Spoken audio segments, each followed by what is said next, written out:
जी Kaif 7 company law. आज के lecture का आगाज करते हैं। लेक्चर नंबर है हमारा 4। ठीक परमानेंट वाला नहीं। लेक्चर नंबर 4 है हमारा।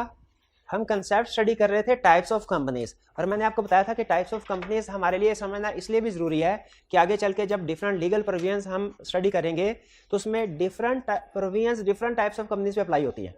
तो इसलिए हमें पता होना चाहिए कि कौन सी टाइप ऑफ कंपनीज के ऊपर कौन सी प्रोविजन अप्लाई होती है, उसके लिए टाइप ऑफ कंपनी समझना जरूरी है। कंपनीज को डिफरेंट वेज में क्लासिफाई किया जाता है। क्लासिफिकेशन की एक तरीका है types on the basis of status. ये वो टाइप्स है जो कंपनी लॉ में, कंपनीज एक्ट में सबसे ज्यादा दफा यूज हुई है। सबसे ज्यादा जो कंपनी लॉ में टर्म यूज हुई है, जो टाइप्स ऑफ कंपनी यूज हुई है, वो यही है, एक प्राइवेट कंपनी और एक पब्लिक कंपनी। और कल हमने क्या स्टडी किया था? प्राइवेट कंपनी कौन सी है? Company which by its articles limits the number of members to 50, restricts the right to transfer its share, prohibits invitation to general public to subscribe for shares and debenture. बिल्कुल। अच्छा, एक दो terms हैं, अब चलते कंसेप्ट से concept निकलता है। टाइप ऑफ कंपनीज तो हम ये on the basis of status पढ़ चुके हैं, पब्लिक भी प्राइवेट। और प्राइवेट कंपनी कौन सी है? पब्लिक कंपनी कौन सी है? जो प्राइवेट कंपनी नहीं है। ठीक है, बिल्कुल। अच्छा, हमने ये कहा कि प्राइवेट कंपनी वो है जो कि प्रोहिबिट्स मना करती है कि वो जनरल पब्लिक को शेयर या डिबेंचर इशू नहीं कर सकती, और इसका मतलब है पब्लिक कंपनी जनरल पब्लिक को शेयर या डिबेंचर इशू कर सकती है। अच्छा, कोई भी कंपनी जब पैसे इकट्ठे करती है, शेयर इशू करके भी इकट्ठे करती है, डिबेंचर इशू करके भी इकट्ठे करती है, दोनों में फर्क क्या है? शेयर है इक्विटी यानी कैपिटल, और डिबेंचर है लोन। लोन पे मिलता है इंटरेस्ट और शेयर पे मिलता है डिविडेंड, बिल्कुल, प्रॉफिट डिविडेंड। अच्छा, अगर तो किसी जगह, जैसे मैंने आपको बताया था, कोई प्रोविजन अगर सिर्फ प्राइवेट कंपनी पे अप्लाई हो रही है तो कंपनी एक्ट क्या कहता है भला? Every private company shall do this. अगर कोई प्रोविजन सिर्फ पब्लिक कंपनी पे अप्लाई हो रही है, कंपनी एक्ट क्या कहता है? Every public company shall do this. और अगर कोई प्रोविजन प्राइवेट पे और पब्लिक कंपनी दोनों पे अप्लाई हो रही है, गैस करे क्या कंपनीज एक्ट ये कहता होगा every public and private company shall do this? नहीं, वो क्या कर एवरी कंपनी शैल डू, यानी वो एक ही लफ्ज में दोनों को समेट देते हैं। उसी तरह जब किसी कंपनी ने पैसे इकट्ठे करने होते हैं तो वो शेयर भी इशू करती है, वो डिबेंचर भी इशू करती है। शेयर्स में और डिबेंचर में फर्क है। लेकिन जब कोई कंसेप्ट शेयर्स पे अप्लाई हो रहा हो तो कंपनी एक्ट क्या कहता है? अगर कंपनी ने शेयर इशू करने हैं तो ये करेगी। अगर कोई कंसेप्ट डिबेंचर में अप्लाई हो रहा हो, कंपनी क्या करे? अगर कंपनी ने डिबेंचर इशू करने हैं तो ये करेगी। लेकिन अगर कोई कंसेप्ट दोनों पे अप्लाई कर रहा हो तो याद रखे कंपनी एक्ट क्या कहता है कि कंपनी, उसके लिए वर्ड यूज करता है सिक्योरिटीज। अगर किसी कंपनी ने सिक्योरिटीज इशू करनी है तो वो ये काम करेगी। सिक्योरिटीज का मतलब क्या है? सिक्योरिटीज का मतलब क्या है?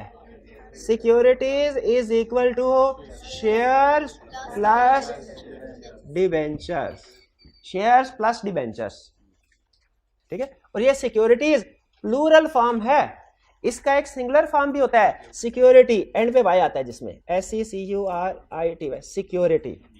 सिक्योरिटी इस सिंगुलर का मतलब है जमानत के तौर पे कोई चीज देना, जमानत के तौर पे कोई चीज देना। ये शेयर या डिबेंचर को शो नहीं कर रही, प्लूरल फॉर्म सिक्योरिटीज शो कर रही है। ये ध्यान में रखेगा। आइंदा जहां कहीं वर्ड सिक्योरिटीज यूज हो लॉ में तो आप इसका मतलब क्या लेंगे कि बहुत सी जमानतें दी हुई हैं क्या? नहीं, इसका मतलब क्या है? शेयर्स और डिबेंचर्स दोनों के लिए टर्म यूज होती है। अच्छा, बात है टाइप्स ऑफ कंपनी। प्राइवेट भी क्लियर, पब्लिक भी क्लियर। जरा बताइए प्राइवेट कंपनी कौन सी कंपनी है? विच बाय इट्स मेमोरेंडम आर्टिकल्स। ये गलतियां आपने निकालनी है। खास तौर पे MCQs में इस तरह की गलतियां करता है। कहता है मैंने तो आर्टिकल्स लिखा हुआ था, मेमोरेंडम तो मैंने गलत लिखा था, आपने आइडेंटिफाई करना था। तो ज़हन में रखिए, जहां पे वर्ड आर्टिकल है वहां पे आर्टिकल यूज करना है, जहां पे वर्ड मेमोरेंडम है वहां पे मेमोरेंडम यूज करना है। आगे चलते हैं जी, काफी डिस्कशन हो गई। On the basis of liability, liability की बेस पे मुझे बताइए कंपनी के अंदर कंपनी की लायबिलिटी तो फुल है, मेंबर्स की लायबिलिटी क्या है? लिमिटेड का मतलब क्या है कि अगर कंपनी चलते चलते वाइंड अप हो गई, अपने डेट्स को पे ना कर सकी, अगर कोई कंपनी अपने डेट्स को पे ना कर सकी तो उसके मेंबर्स लायबल होंगे डेट को पे कर अप टू सर्टेन अमाउंट। अच्छा, वो सर्टेन अमाउंट क्या होगी? क्वेश्चन ये है, वो डिपेंड करता है टाइप ऑफ कंपनी के ऊपर। अगर कंपनी लिमिटेड बाय शेयर है तो रूल कुछ और है, अगर कंपनी लिमिटेड बाय गारंटी है तो रूल कुछ और है। पहले कंपनी लिमिटेड बाय शेयर की कहानी सुन लें। कंपनी लिमिटेड बाय शेयर ऐसी कंपनी को कहते हैं जिसके शेयर कैपिटल होता है रजिस्टर्ड, उसका शेयर शेयर कैपिटल उसका छोटे छोटे बहुत से हिस्सों में पार्ट्स में सब डिवाइडेड होता है, और उस हर सब पार्ट को हम कहते हैं शेयर। ठीक है, हर सब पार्ट को हम कहते हैं शेयर। जब भी कंपनी ने पैसे इकट्ठे करने होते हैं ये शेयर्स इशू किए जाते हैं। एक दफा ना कंपनी रजिस्ट्रार के पास मैक्सिमम अमाउंट रजिस्टर करवा देती है, 1 million shares of ₹10 each is equal to 10 million share capital. अब ये 1 मिलियन शेयर्स वो हिस्से करके ना 1 मिलियन अपने पास संभाल के रख लेती है। अब जैसे जैसे उसने कैपिटल इकट्ठा करना होता है ना, इस 1 मिलियन शेयर्स में से शेयर 1 लाख शेयर उठाए और पब्लिक को दिए और उनसे पैसे ले लिए, इसको कहते हैं इशू ऑफ शेयर्स। तो इशू करते रहते हैं। अच्छा, कंपनी पहले आज से कई साल 50 साल पहले ऑप्शन ये होती थी कि एक कंपनी ने जब अपने शेयर इशू करने हैं ना, यानी 1 मिलियन शेयर हैं 10 लाख, उसमें से 1 लाख शेयर इशू करने हैं और एक शेयर की फेस वैल्यू है 10 रुपए, तो उसके पास 2 ऑप्शन होती थी। पहली ऑप्शन 10 रुपए का शेयर इशू करना है, सारे के सारे पैसे अभी ले लो, इसे कहते थे कंपनी ने शेयर इशू किए हैं और शेयर है फुल्ली पेड। फुल्ली पेड का मतलब सारी की सारी अमाउंट पे कर दी है। और दूसरी ऑप्शन क्या होती थी कि अगर पार्टली पेड का मतलब क्या होता है कि शेयर है ना 10 रुपए का, तो अगर शेयर होल्डर को इशू किया, शेयर होल्डर ने कहा सर जी मेरे पास 10 रुपए तो नहीं है, मेरे पास तो 6 रुपए हैं, तो कंपनी कहती थी अच्छा ऐसा करो 6 रुपए अभी दे दो, 4 शेयर तुम्हें हम 10 रुपए वाला इशू कर देते हैं, शेयर भी अभी दे दो, 4 रुपए जब हमें जरूरत पड़ी हम आवाज लगाएंगे तुम 4 रुपए दे देना। ऐसे शेयर्स को क्या कहते हैं? Partly paid share.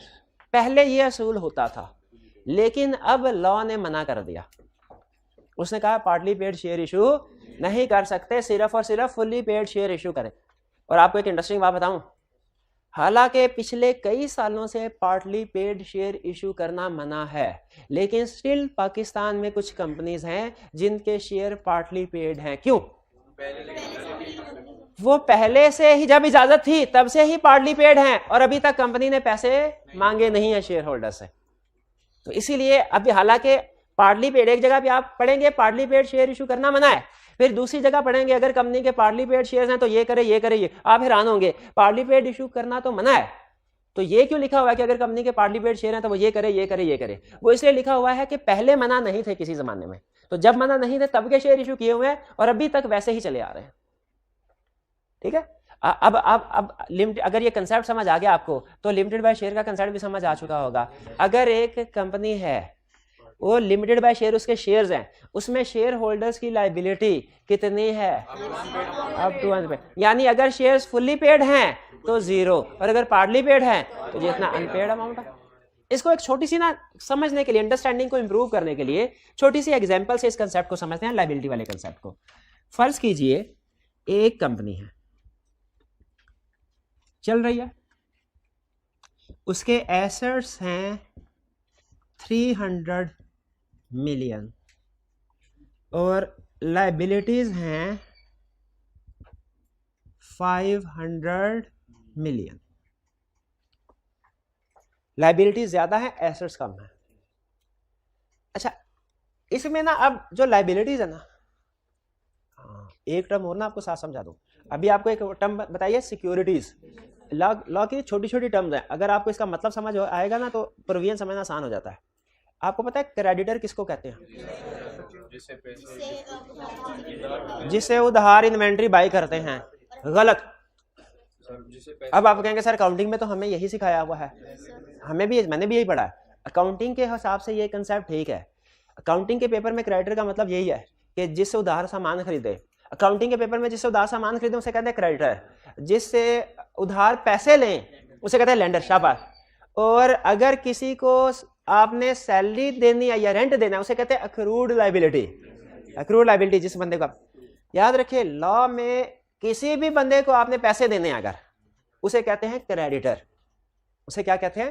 क्रेडिटर। यानी लॉ की लैंग्वेज में अगर आपने किसी से उधार माल लिया है, पैसे देने हैं, उसे क्या कहेंगे? क्रेडिटर। किसी बैंक से 5 साल के लिए लोन लिया है, लॉ की लैंग्वेज में उसे क्या कहेंगे? क्रेडिटर। इवन आपका वो स्टाफ है जिसको आपने सैलरी पे करनी है, अभी सैलरी पे नहीं की सैलरी पे करनी है, उसे भी लॉ की लैंग्वेज में क्या कहेंगे? क्रेडिटर। तो ये लाइबिलिटीज जो है ना, लाइबिलिटीज की बजाय मैं वर्ड यूज कर रहा हूं क्रेडिटर। तो क्रेडिटर का मतलब क्या है? हर वो आदमी जिसको आपने कोई अमाउंट पे करनी है। अच्छा, अगर तो क्रेडिटर चुप करके बैठे रहना, कंपनी मजीद चलती रहेगी, ठीक है। लेकिन अगर क्रेडिटर में से कोई बंदा पैसे मांग ले, और लॉ ने एक जगह पे लिखा हुआ है, हमारा एक टॉपिक है, हमारा ये अभी तो चैप्टर 1 है ना, बेसिक कंसेप्ट है। इसके बाद चैप्टर जो लॉ स्टार्ट होगा ना, चैप्टर 2 से होगा। उसमें वो चैप्टर 2 है रजिस्ट्रेशन ऑफ कंपनीज, के कंपनी कैसे रजिस्टर इनकॉर्पोरेट होती है, ये है चैप्टर 2। हमारा लास्ट चैप्टर है, गैस कर सकते हैं कौन सा होगा? शाबाश, वाइंडिंग अप ऑफ कंपनीज, के कंपनी खत्म कैसे होगी। वाइंडिंग अप ऑफ कंपनीज में एक जगह पे लिखता है कि अगर कंपनी का कोई क्रेडिटर है, वो कंपनी से पैसे मांगता है, कंपनी पैसे नहीं दे पाती, ऐसी कंपनी को बंद कर देंगे हम, ऐसी कंपनी को बंद। तो अगर क्रेडिटर ने पैसे डिमांड नहीं किए, कंपनी चलती रहेगी। क्रेडिटर ने पैसे डिमांड कर लिए, कंपनी बंद। अब कंपनी बंद यानी वाइंडिंग अप में चली गई। वाइंडिंग अप में चली गई तो अब कोर्ट क्या कहेगा? कोर्ट कहेगा इसके सारे एसेट्स बेचो और लायबिलिटीज पे करो।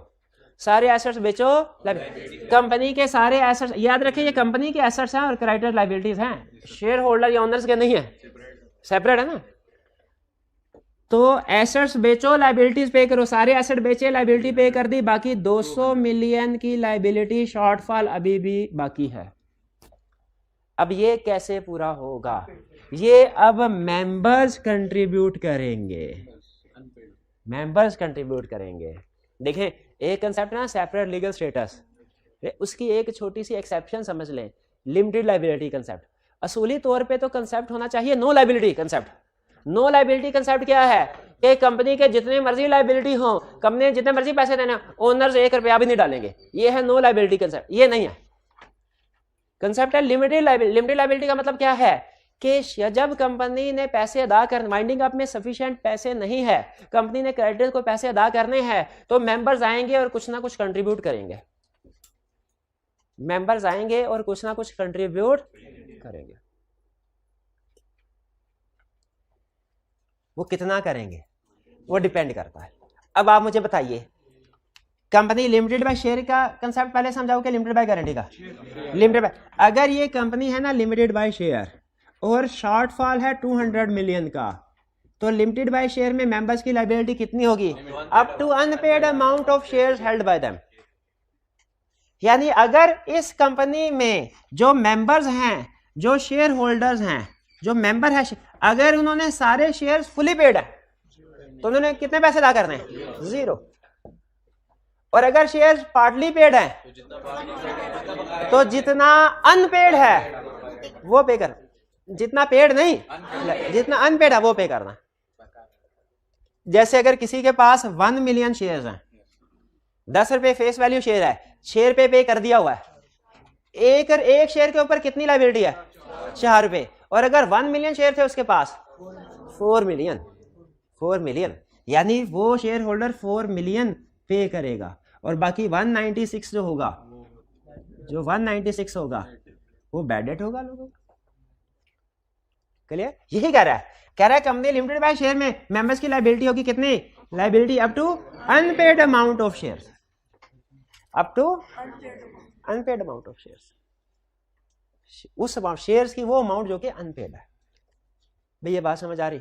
और अगर शेयर्स फुली पेड है 0 लायबिलिटी, शेयर फुली पेड है तो कोई लायबिलिटी 0 लायबिलिटी। ये क्लियर हो गया? अच्छा, यही एग्जांपल सारी, फर्क यह है कि अब limited by guarantee, limited by guarantee में होता क्या है कि नॉर्मली स्टार्ट में पैसे नहीं लगाए जाते, बल्कि स्किल्स वगैरह के जरिए से बिजनेस स्टार्ट किया जाता है। हाँ, लेकिन लोगों की तसल्ली के लिए कहा जाता है कि अगर कंपनी ने आपको पैसे देने हैं और कंपनी नहीं दे पाती, तो जो मेंबर्स होंगे वो एक अमाउंट जितनी उन्होंने एग्री की हो ना जमानत के तौर पे, उतनी अमाउंट कंट्रीब्यूट करेंगे। यानी जब कंपनी लिमिटेड बाय गारंटी होती है ना, आपको कल बताया था ना, बिजनेस पैसों से भी चल सकता है, पैसों के बगैर भी चल सकता है, स्किल्स के बेस पे। ये बिजनेस पैसों के बगैर है लिमिटेड बाय गारंटी, इसमें शेयर कैपिटल नहीं है। नॉर्मली कभी कभार हो भी सकता है लेकिन नॉर्मली नहीं होता, लिमिटेड बाय गारंटी है। इसमें मेंबर्स एग्री करते हैं कि हम पैसा डाल तो नहीं रहे, लेकिन अगर जरूरत पड़ी तो हम पैसा डालने के पाबंद होंगे। और कितने पाबंद होंगे? ये हर बंदा अपने नाम के आगे अमाउंट लिखता है। ये मेमोरेंडम में लिखा जाता है। हमारे इस कंपनी के 4 मेंबर हैं, mister A, mister B, mister C, mister D. अगर जरूरत पड़ी मिस्टर ए 5 मिलियन कंट्रीब्यूट करेगा, mister B 6 million, mister C 4 million, mister D 10 million. लेकिन ये अमाउंट जो लिखी जाती है ना, गारंटी होती है। अगर गारंटी का मतलब क्या है कि अगर जरूरत पड़ी फिर पे की जाएगी, वरना पे। अब इस सिचुएशन में बताइए, अच्छा पहले तो बताइए यहां तक सिचुएशन तो आपको समझ आ गई है। 200 मिलियन, अब मेंबर्स को बुलाया जाएगा, आओ भाई तुम अदा करो 200 का शॉर्टफॉल। यहां पे मैं लफ्ज शेयर होल्डर लिखूं कि मेंबर लिखूं? शेयर होल्डर है ही नहीं, शाबाश। ये कंपनी लिमिटेड बाय गारंटी, इसमें नॉर्मली शेयर होल्डर होता है, तो इसके लिए वर्ड क्या यूज किया जाए? मेंबर का वर्ड ऐसा है जो जिसका मतलब होता है ओनर्स। मेंबर से मुराद किसी क्लब का मेंबर नहीं है, मेंबर से मुराद है कंपनी के ओनर्स। ये words company limited by share में भी यूज हो सकता है और कंपनी लिमिटेड बाय गारंटी में भी यूज हो सकता है। मेंबर्स, अब मेंबर्स कितने कितने पैसे डालेंगे? ए ने गारंटी दी थी फर्ज कीजिए 4 मिलियन, बी ने कहा था 6, सी ने कहा था 3, डी ने कहा था 10, तो ये टोटल 23 मिलियन इन्होंने कंट्रीब्यूट किया। बाकी का 177 मिलियन बैड। ये लिमिटेड बाय गारंटी समझ आई? अब जरा इसके अल्फाज सुनिएगा जरा। एक कंपनी लिमिटेड बाय गारंटी कैसी कंपनी है? ये ऐसी कंपनी है जिसमें लायबिलिटी है लिमिटेड। कब तक limited? Up to amount agree to contribute. Amount agreed, किसने एग्री किया? मेंबर्स ने, कि वो कंट्रीब्यूट करेंगे। Contribute towards assets of the company, यानी एसेट्स को बढ़ाने के लिए कंट्रीब्यूट करेंगे। कब? कब? Time of winding up, winding up के वक्त। यानी जब कंपनी वाइंड अप हो रही होगी, अगर इसकी लायबिलिटी ज्यादा और एसेट्स कम हुए हैं, तो हम मेंबर्स गारंटी देते हैं हम इतने इतने पैसे कंट्रीब्यूट करेंगे। ये है कंपनी लिमिटेड बाय गारंटी। भाई लिमिटेड बाय गारंटी का कंसेप्ट समझ आया? लिमिटेड बाय शेयर भी क्लियर। अच्छा, while he is a member or within 1 year, ये बहुत ही इंटरेस्टिंग वर्ड है, ये आपको पढ़ के समझ नहीं आएगा।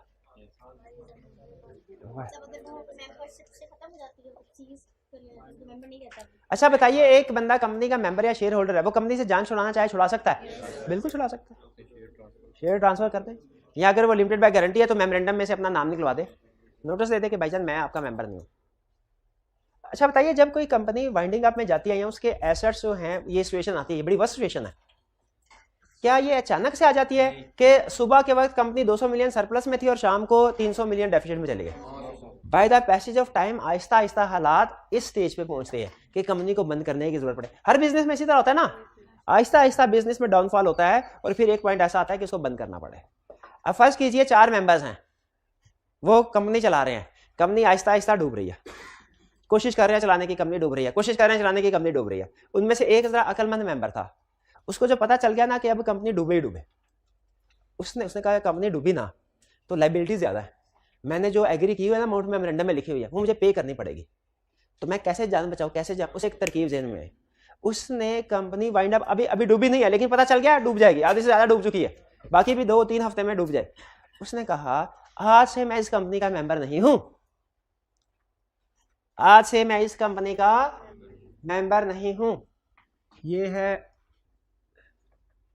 1 जनवरी 2022, कंपनी का डाउनफॉल चल रहा था।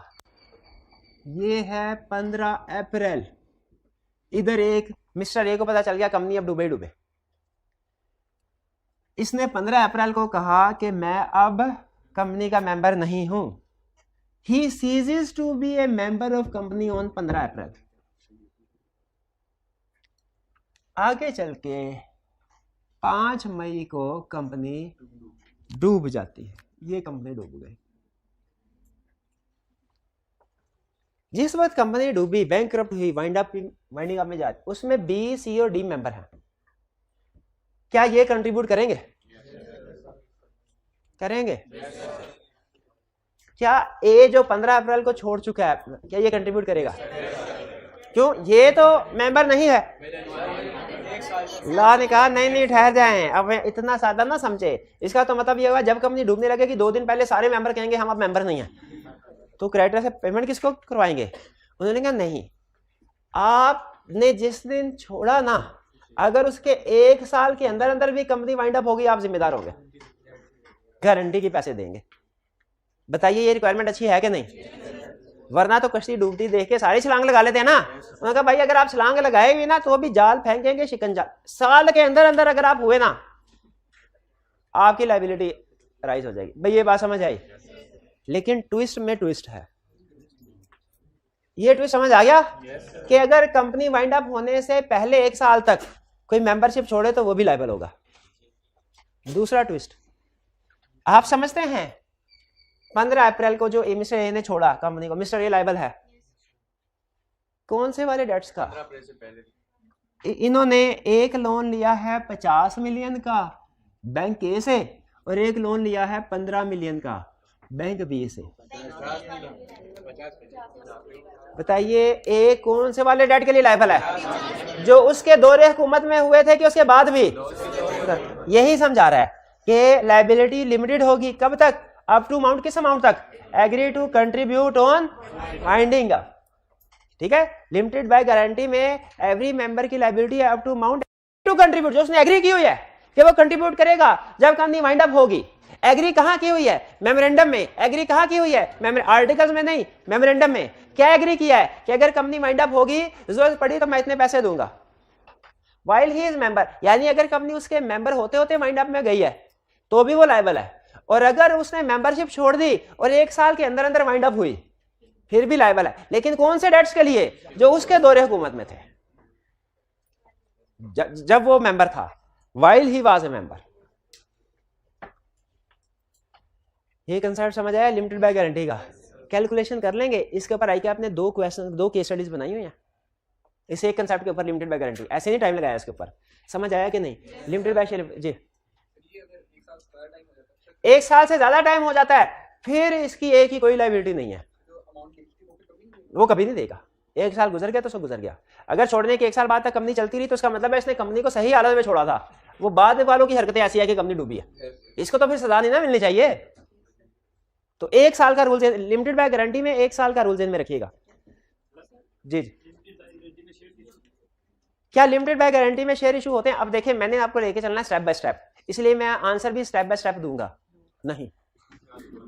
हाँ, लेकिन आगे चल के शायद मैं कहूं कि कभी कभार हो भी सकते हैं, कभी कभार, लेकिन नॉर्मली अभी बेसिक कंसेप्ट बिल्ड करें। नहीं, लिमिटेड बाय गारंटी में नॉर्मली शेयर कैपिटल नहीं होता, normally share capital limited by guarantee और कंपनी लिमिटेड बाय शेयर में हमेशा होता है। अनलिमिटेड कंपनी कौन सी है? जिसमें मेंबर्स की लायबिलिटी अनलिमिटेड है।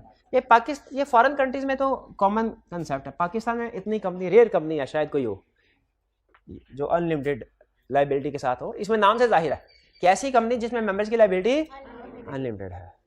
यानी अगर ये अनलिमिटेड कंपनी होती तो मेंबर्स ने घर से कितने पैसे लाने होते? 200 मिलियन। 200 मिलियन। यहां तक क्लियर? आगे चलें। चलो जी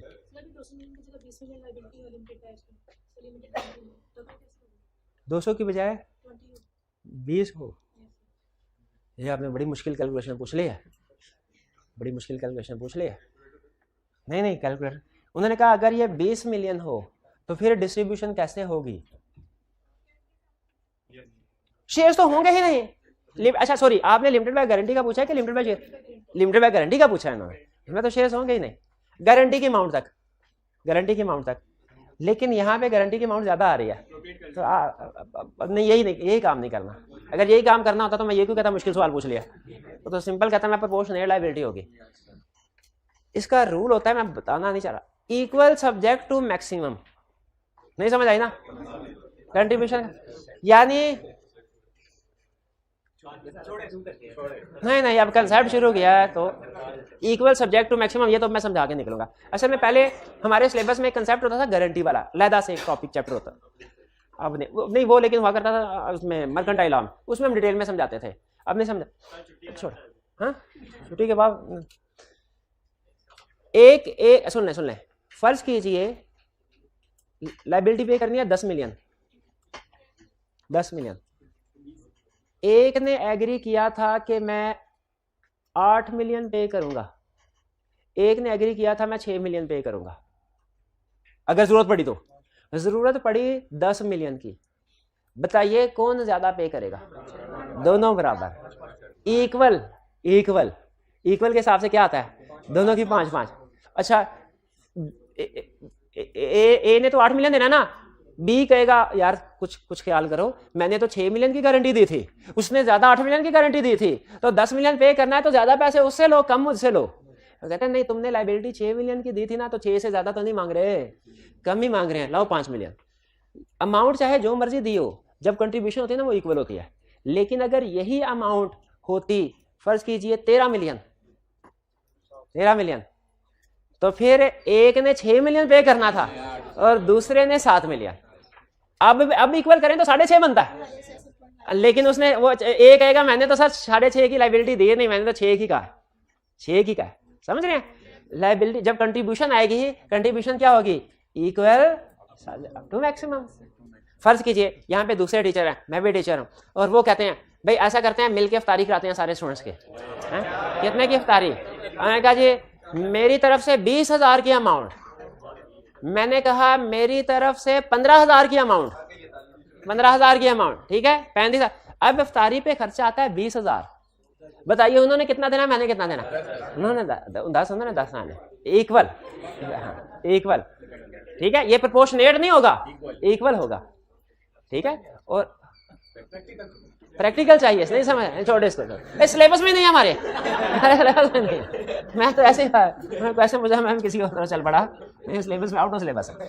बहरहाल लिमिटेड आपको अमाउंट कैलकुलेट करने को नहीं कहेगा, लेकिन आपको ये पूछेगा कि बताओ ये वाला जो डेट लिया था ना, ये डेट इसके लिए ये लायबल है कि नहीं, और ये वाला जो डेट था इसके लिए लायबल है कि नहीं।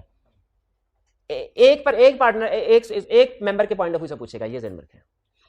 On the basis of liability भी क्लियर हो गया, on the basis of status भी क्लियर हो गया। अब कुछ अदर कंपनी था, जी जी मैं उसकी तरफ आऊंगा, ये एंड में समझाना, मैंने नाम के एंड में क्या आएगा ये इधर लिख के रखा हुआ, ये भी बताऊंगा। अनलिमिटेड में हर मेंबर की अनलिमिटेड लायबिलिटी है, बिल्कुल अनलिमिटेड, जितनी भी अमाउंट उसे निकली वो निकलवा सकते हैं। अदर कंपनीज कौन सी होती हैं? अपने याद है समराट, कुछ और मजीद टाइप्स ऑफ कंपनीज हैं, जैसे एक है होल्डिंग कंपनी, एक है subsidiary company. Holding company, subsidiary. असल में हम जो नेचुरल पर्सन होते हैं, नेचुरल पर्सन आर्टिफिशियल पर्सन में क्या फर्क है? नेचुरल पर्सन तो इंडिविजुअल होता है, और आर्टिफिशियल पर्सन कंपनी उसे लीगल पर्सन भी कहते हैं, क्योंकि वो सिर्फ लीगल डॉक्यूमेंट्स में जिंदा होता है और कहीं नहीं होता। अच्छा, आपको ये पता है कि हम नेचुरल पर्सन के रिश्तेदार होते हैं, बहन भाई वालदैन। आपको ये पता है कि आर्टिफिशियल पर्सन के भी रिश्तेदार होते हैं? हाँ, उसके वालदैन भी होते हैं, उसके बहन भाई भी होता है। बहन भाई को कहते हैं एसोसिएटेड, और वालिद को क्या कहते हैं? होल्डिंग। और जो बेटा कंपनी होती है इसे कहते हैं सब्सिडरी पेरेंट। हाँ, अच्छा, ये नॉर्मल लैंग्वेज में मैनेजमेंट में पेरेंट कंपनी का वर्ड बोला जाता है, लेकिन लॉ क्या वर्ड बोलता है? होल्डिंग। लॉ के पेपर में कभी आपको पेरेंट कंपनी का वर्ड किसी क्वेश्चन में नहीं मिलेगा। क्या word? Holding company. Holding company का मतलब क्या है? अगर एक कंपनी किसी दूसरी कंपनी के मेजॉरिटी वोटिंग शेयर्स हासिल कर ले, मेजॉरिटी का मतलब क्या है? 50% या 50% से ज्यादा, 50% से ज्यादा, या कंपोजिशन ऑफ बोर्ड को कंट्रोल कर ले। असल में दो लफ्ज होते हैं, एक होता है कंट्रोल, एक होता है इन्फ्लुएंस। हमारे वालिदैन का हमारे ऊपर कंट्रोल होता है, इसका मतलब क्या है? वो ही फैसला करेंगे, हम फैसला नहीं कर सकते। वही फैसला करेंगे, हमारे बारे में भी वही फैसला करेंगे, हम फैसला उनके आगे बोल ही नहीं सकते। यह है कंट्रोल। इन्फ्लुएंस का मतलब क्या होता है? हमारे बहन भाई, हम कोई मसला हो जाए अपने बहन भाइयों से भी मशवरा करते हैं। अच्छा, हमारे बहन भाइयों का मशवरा हमारे ऊपर बाइंडिंग नहीं होता, लाजिम नहीं होता, लेकिन वो हमें इन्फ्लुएंस जरूर करता है। बाज़ औक़ात ऐसा होता है हम उनका बात को सोच के अपना बदल भी लेते हैं, लेकिन वो सिर्फ एक मशवरे की हैसियत होती है, हुक्म की हैसियत नहीं होती। ठीक है, तो अगर हम इन्फ्लुएंस की बात करें, इन्फ्लुएंस का मतलब क्या है? कि मशवरा दे दिया, इन्फ्लुएंस है, थोड़ा बहुत हम इफेक्ट होते हैं, लेकिन अपनी मर्जी कर सकते हैं। और कंट्रोल का मतलब क्या है? अपनी मर्जी। होल्डिंग कंपनी ऐसी कंपनी होती है जिसके पास किसी दूसरी कंपनी का कंट्रोल होता है। कोई दूसरी कंपनी इसकी मर्जी के बगैर कोई फैसले, कोई पॉलिसी मेकिंग, स्ट्रेटेजिक डिसीजन नहीं कर सकते। तो ऐसी कंपनी को कहते हैं जिसके पास कंट्रोल होता है, होल्डिंग कंपनी। और दूसरी कंपनी जिसका कंट्रोल होता है उसे कहते हैं सब्सिडरी कंपनी। इसका मतलब है दुनिया में अगर कहीं पे होल्डिंग कंपनी होगी तो लाजमी उसकी कोई सब्सिडरी कंपनी होगी, और दुनिया में अगर कोई सब्सिडरी कंपनी होगी तो लाजमी उसकी कोई। अब अगला सवाल ये है कि कोई कंपनी होल्डिंग या सब्सिडरी बनती है तो कैसे बनती है। होल्डिंग सब्सिडरी रिलेशनशिप बनाने के दो तरीके हैं।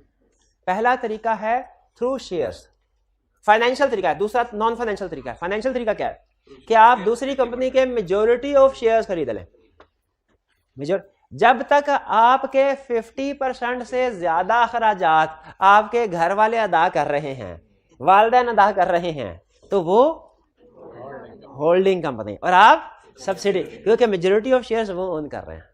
लेकिन याद रखें ये रूल काफी नहीं है। बाज़ औक़ात ऐसा भी होता है कुछ लोग इतने अच्छा बादब होते हैं बच्चे, वो हालांकि अपनी अर्निंग कर भी रहे होते हैं लेकिन फिर भी वालिदैन के हुक्म के खिलाफ नहीं चलते। तो लाजमी नहीं होल्डिंग सब्सिडी का रिलेशनशिप सिर्फ फाइनेंस से बने, नॉन फाइनेंशियल एलिमेंट भी हो सकता है। अगर कोई एक कंपनी दूसरी कंपनी के डायरेक्टर्स को, मेजॉरिटी ऑफ डायरेक्टर्स को कंट्रोल कर ले, अगर एक कंपनी के पास दूसरी कंपनी के मेजॉरिटी ऑफ डायरेक्टर्स या सारे डायरेक्टर्स को अपॉइंट रिमूव करने की अथॉरिटी आ जाए, तो भी तो वो कंट्रोल कर रही है ना दूसरी कंपनी को।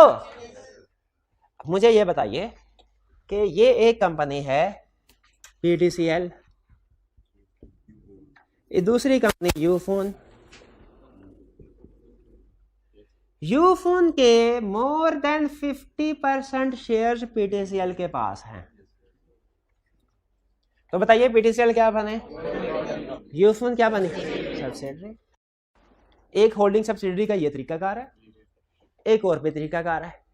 वो क्या है, एक कंपनी है इत्सलात।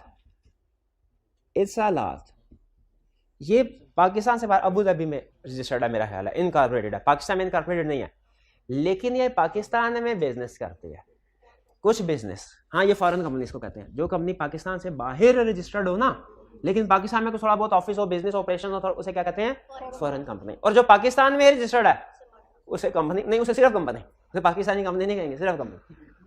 इत्सलात ने पीटीसीएल के 26% शेयर्स खरीदे। क्या पीटीसीएल इत्सलात के सब्सिडरी बन गई? नहीं बनी, क्योंकि मेजॉरिटी ऑफ शेयर्स नहीं खरीदे। लेकिन इत्सलात ने गवर्नमेंट से कहा भाई आपके पास सारे शेयर्स हैं, आप 26% शेयर मुझे दें, लेकिन उसके साथ ही साथ मुझे एक और पावर दें। क्या कि आपके डायरेक्टर्स, मेजॉरिटी ऑफ डायरेक्टर्स, आपके फर्ज कीजिए अगर 11 डायरेक्टर्स हैं तो उनमें से 6 डायरेक्टर्स को मैं अपॉइंट करूं। अब मुझे बताइए पीटीसीएल को चलाना किसने है, इसके डायरेक्टर्स ने, और उसके डायरेक्टर्स को पॉइंट रिमूव किसने करा, इत्सलात ने। तो अब मुझे बताइए पीटीसीएल में इत्सलात की नहीं चलेगी, इत्सलात पीटीसीएल की होल्डिंग, और पीटीसीएल सब्सिडरी बन गई। ठीक है। और अब ये फर्क देखिए कि यूफोन पीटीसीएल की सब्सिडरी बनी है शेयर होल्डिंग की वजह से, और पीटीसीएल इत्सलात की सब्सिडरी बनी है बोर्ड ऑफ डायरेक्टर्स की वजह से। क्लियर हुई है बात? तो इसका मतलब यह है होल्डिंग या सब्सिडरी बनाने के लिए दो तरह का क्राइटेरिया है, मेजॉरिटी ऑफ वोटिंग शेयर्स वाला और controls composition of board. Composition of board control करने का मतलब क्या है कि डायरेक्टर्स को अपॉइंट या रिमूव करने की अथॉरिटी हो। लेकिन इस कहानी में एक ट्विस्ट अभी भी है। ये कंपनी है, ये कंपनी है, ये फॉरेन कंपनी, फॉरेन पीटीसीएल और यूफोन होल्डिंग सब्सिडरी, इत्सलात और पीटीसीएल, इत्सलात और यूफोन होल्डिंग। ये इत्सलात और यूफोन में डायरेक्ट कोई रिलेशनशिप नहीं है, लेकिन इनडायरेक्टली ये भी होल्डिंग सब्सिडरी है, क्योंकि इनडायरेक्टली इत्सलात यूफोन को कंट्रोल कर रही है। ग्रैंड, हाँ बिल्कुल।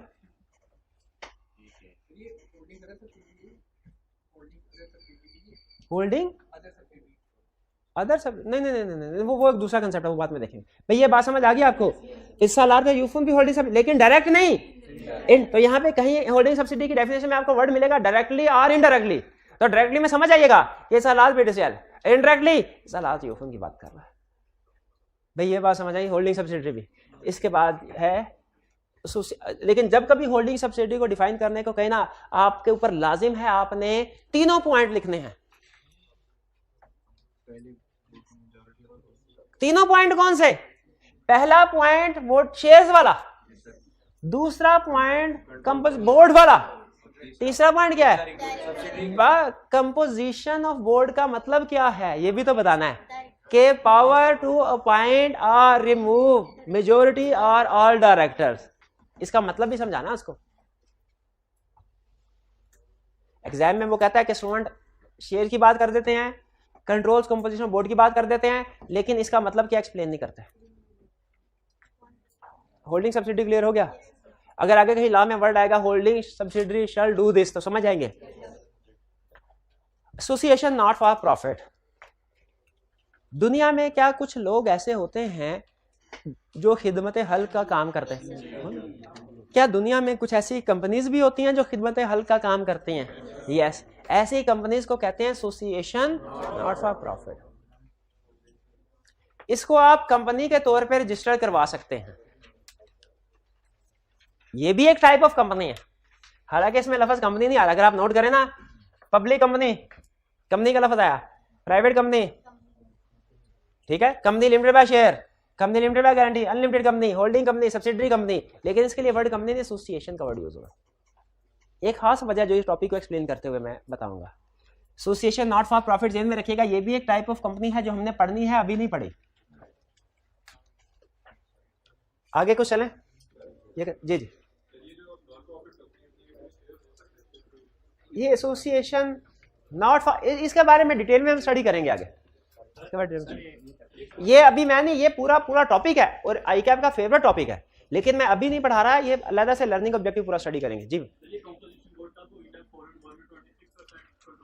नहीं 26% तो मैंने आपको वैसे ही एग्जांपल बताई थी, यानी बताना ये चाहा था कि अगर 50% से कम शेयर होल्डिंग होगी ना तो होल्डिंग सब्सिडी नहीं बनती। लेकिन फर्ज कीजिए अगर 50% से कम शेयर होल्डिंग है लेकिन डायरेक्टर्स को कंट्रोल कर लिया तो वो होल्डिंग सब्सिडी बन जाएगी। और ये जहन में रखें एक और बात, इन दोनों में और है, यानी होल्डिंग कंपनी बनने के लिए दोनों कंडीशन पूरी करना जरूरी नहीं है, दोनों में से कोई एक भी पूरी होगी तो वो होल्डिंग कंपनी बन जाएगी और दूसरी कंपनी सब्सिडी। सिक्योरिटीज का वर्ड सिर्फ पब्लिक कंपनी के लिए क्या? नहीं, हर तरह की कंपनी के लिए, हर तरह के शेयर और हर तरह के डिबेंचर्स के लिए वर्ड सिक्योरिटी यूज किया जा सकता है।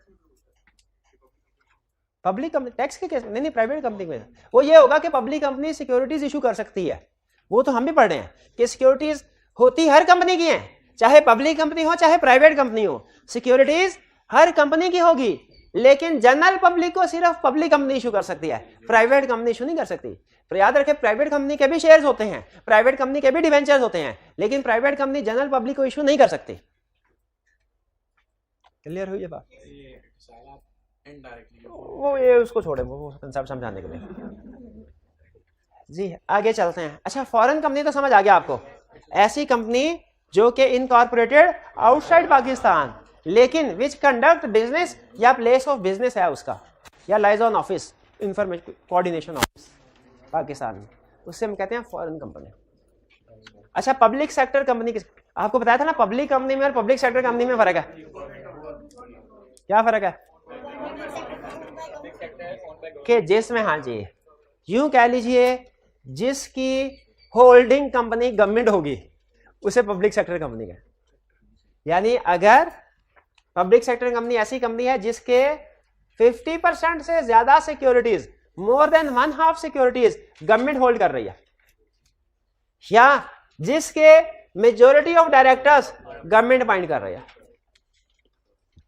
बाकी कह रहे हैं अगर कोई एसोसिएशन नॉट फॉर प्रॉफिट है उसको भी अगर गवर्नमेंट थ्रू डायरेक्टरशिप वगैरह कंट्रोल कर रही है तो वो भी पब्लिक सेक्टर कंपनी कहलाएगी।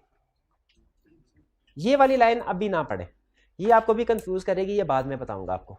ये वाली लाइन अभी ना पढ़े, अभी सिंपल कंसेप्ट ध्यान में रखें।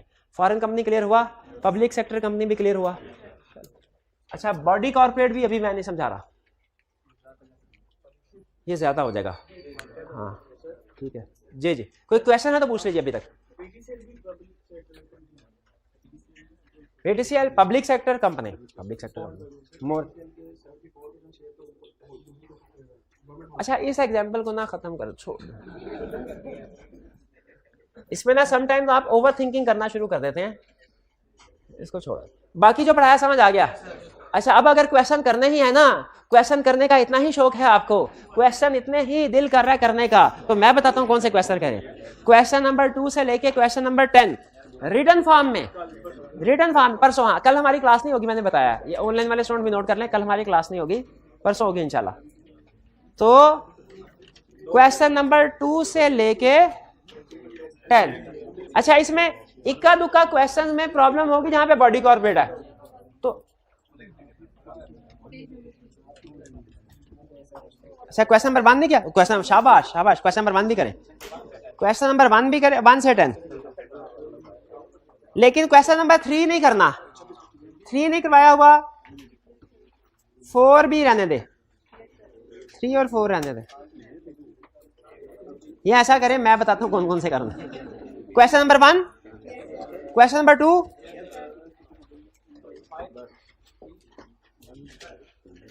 वन टू सिक्स 7 8 9 10, 1 2 6 7 8 9 10, 1 2 6 7 8 9 10, ये 7 क्वेश्चन आपने रिटन फॉर्म में अटेम्प्ट करना है। ठीक है, चलिए आज का लेक्चर यहाँ पे खत्म करते हैं हम। अल्लाह हाफिज।